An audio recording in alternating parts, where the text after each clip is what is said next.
Sinabi sa kanya ni Juan, "Guro, nakakita po kami ng isang taong nagpapalayas ng mga demonyo sa pamamagitan ng pangalan mo at pinagbawalan namin sapagkat hindi natin siya kasamahan."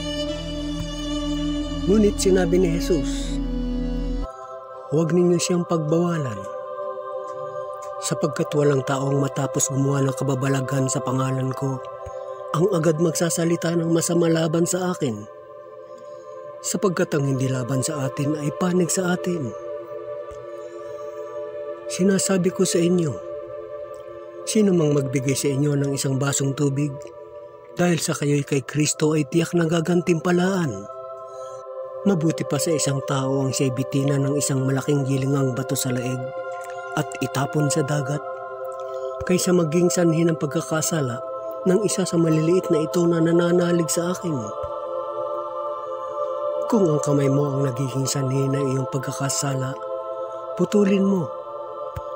Mabuti pa ang mapunta ka sa langit ng putol ang isang kamay, kaysa may dalawang kamay na mahulog ka sa impyerno, sa apoy na hindi mamamatay. Dooy hindi mamamatay ang mga uod na kumakain sa kanila, at hindi mamamatay ang apoy. Kung ang paa mo ang nagiging sanhi ng iyong pagkakasala, putulin mo. Mabuti pa ang mapunta ka sa langit ng putol ang isang paa, kaysa may dalawang paa na mahulog ka sa impyerno.